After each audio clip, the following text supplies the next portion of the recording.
Oh, how's it going out there in YouTube land? This is Thomas Metal 75 from the Massachusetts Beer Reviews channel of YouTube. Again, I'm Thomas Metal 75. This is your Massachusetts Beer Reviews. Disregard the fact that I'm wearing a Boston t-shirt and there's some kind of free speech riot going on in Boston Commons or some dumb crap like that. Not going to go into politics on this channel. Dry hopped barley wine style ale is the brew of choice this Saturday afternoon, from the Beer Camp series of 2017, Sierra Nevada. Again, this year they've collaborated with 6 United States breweries and 6 international breweries, Sierra Nevada, for Beer Camp 2017. Again, this one is dry hopped barley wine style ale. It is 9.4% alcohol by volume. Has 90 bitterness units. They're using Zeus, Chinook. Kent Beer Reviews says hello live, hello mate. So Zeus and Chinook for the bittering hops. Zeus, Cascade, Chinook, and Centennial for the finishing hops. It's a 2-row pale and caramel malt. And again, this one is the dry hopped barley wine style ale, which was collaborated with Avery Brewing Company out of Boulder, Colorado, here in the United States of America. They are a pretty major player in craft beer, but they do it really well. I'm not going to read this big, long description of the beer, but Sierra Nevada makes the Bigfoot barley wine, as we all know.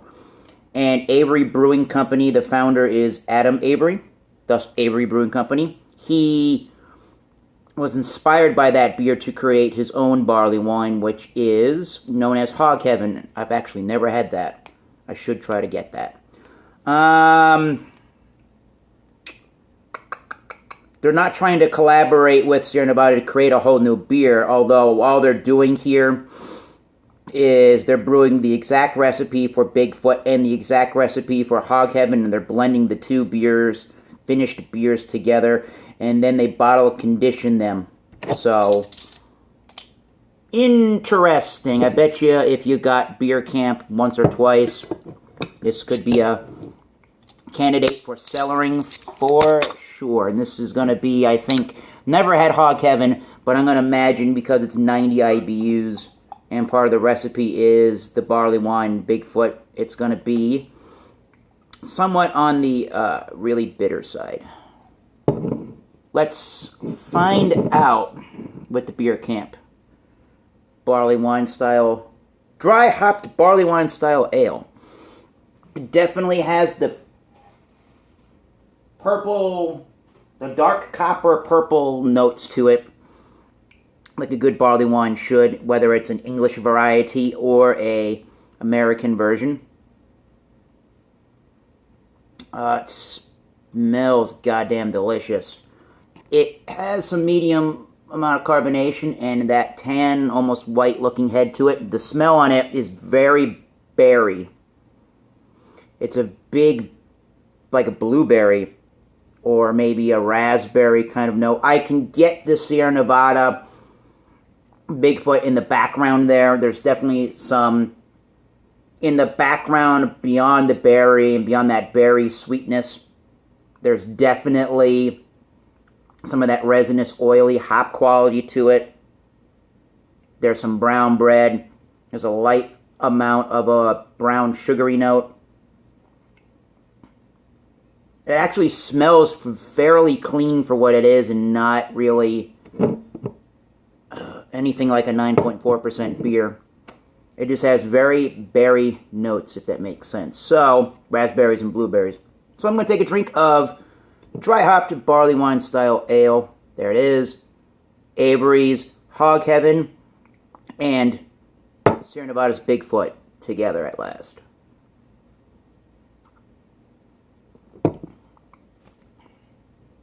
Oh my, yeah, that's cool. There's, again, just like in the nose, there's this very berry thing, I'm going to call it. Somewhere between a blueberry and a raspberry. And it's a little bit tart.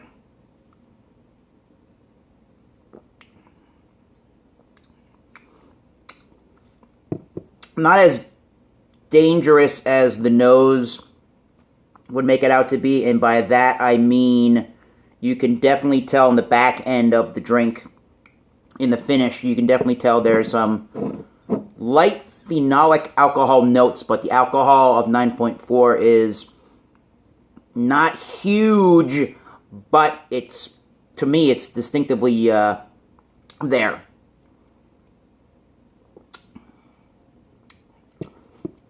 And around the back of it is where you get that 90 IBUs. It's very mouth-puckering bitter. It's not the driest beer in the world. The hops are right around here in the throat. The hops are still, I can tell, or just in the back of the palate, I should be honest about that, are really, really lingering on.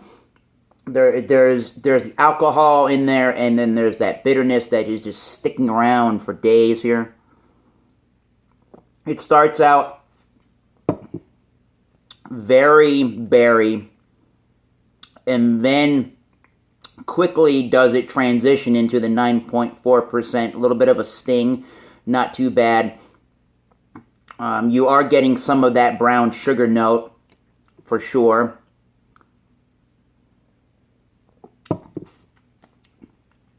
There might even be a slight cedar or some kind of a woodiness in there. I mean, really, I hate to be a Debbie Downer or I don't know.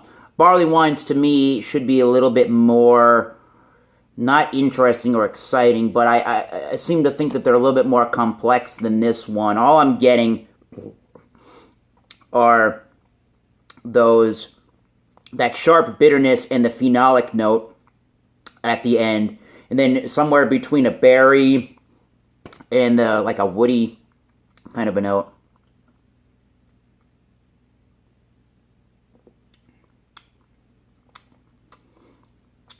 There is a decent amount of carbonation. I would say it's a pretty carbonated, well-carbonated beer.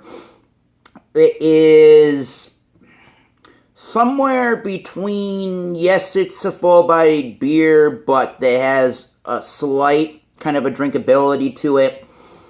It's not the heaviest beer known to man. There is a little bit of viscosity to it, obviously. Not overly oily or anything like that. There is some of the pine kind of resinous note that you get from West Coast beers in the United States and from the Sierra Nevada beers. And it being that whole cone hop, I'm getting that kind of a note to it.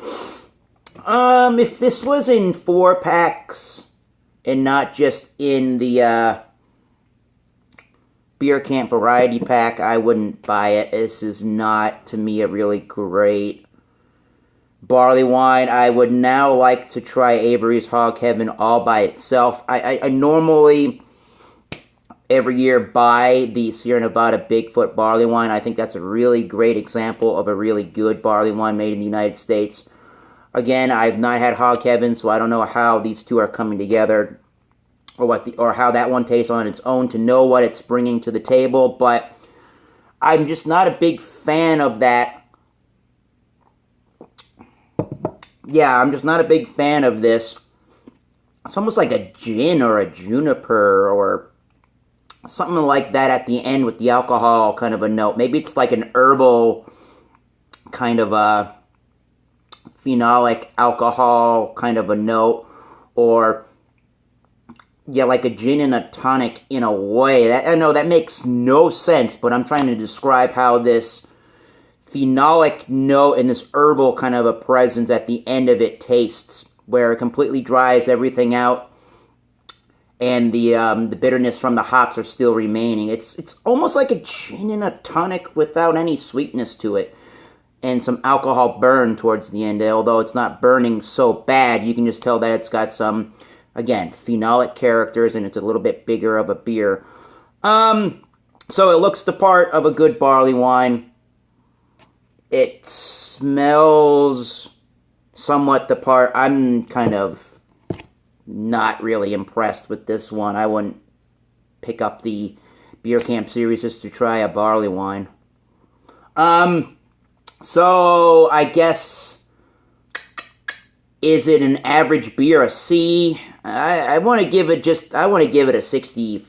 I don't know. I want to give it a 65, really. It's a D to a D plus. It's not the greatest beer known to man. Maybe I'll just give it a 69. It's not the worst thing known to existence. So there are a lot worse beers you can drink called Steel Reserve 211 than this. But if you're looking for a really good barley wine, unfortunately, I think they missed the mark.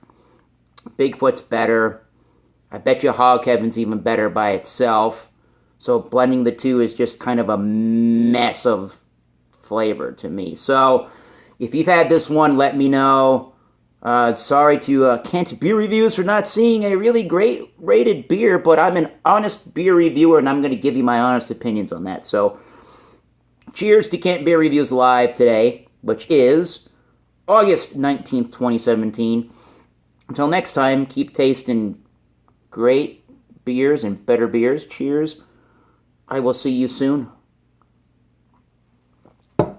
Have a good evening and afternoon.